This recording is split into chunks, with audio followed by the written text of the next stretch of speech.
C'est l'un des restaurants les plus connus de Bruxelles, un lieu historique du centre de la capitale, les Armes de Bruxelles.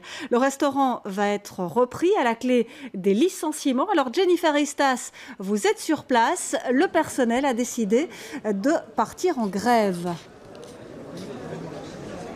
Avec une image plutôt rare, Valérie, celle de cette célèbre rue du Boucher où normalement il n'y a que des touristes et où ce soir, touristes se mêlent avec grévistes. Les membres du personnel du restaurant aux Armes de Bruxelles sont en grève. Voyons un petit peu pourquoi, tentons d'y voir un peu plus clair avec Monsieur Bouchat. Vous êtes permanent FGTB, merci d'être avec nous. Que s'est-il passé? Est-ce que c'est la surprise? Vous avez appris le rachat de votre restaurant il y a très peu de temps. Mais il y a 2 jours, on a appris, après une année dramatique suite aux attentats, que le groupe Flo qui possédait le restaurant l'a vendu à une société qui n'a pas bonne presse au niveau de la restauration et plus encore au niveau des travailleurs. Et donc en 2 jours, les travailleurs sont passés d'une situation d'espoir à une situation en fait de désespoir. Ils craignent tous pour leur emploi. Les premiers entretiens avec les nouveaux représentants des patrons, ils ne les ont pas encore vus. Je dirais ne laissent présager rien de bien. Pourquoi? Mais ce qu'ils ont dit, c'est qu'ils ont commencé à regarder dans les dossiers pour voir s'il y avait possibilité de découvrir des motifs graves. Donc on retrouve là une technique qu'ils ont appliquée ailleurs. D'abord licencier les travailleurs pour motifs graves, de telle manière à ne pas devoir respecter par exemple les lois Renault si on devait réorganiser.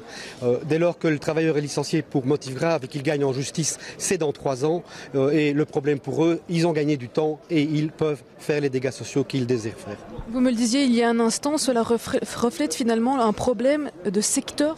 Mais il y a aussi évidemment un problème de secteur, puisque au niveau du secteur, les fédérations patronales disent non à toute amélioration de la situation des travailleurs.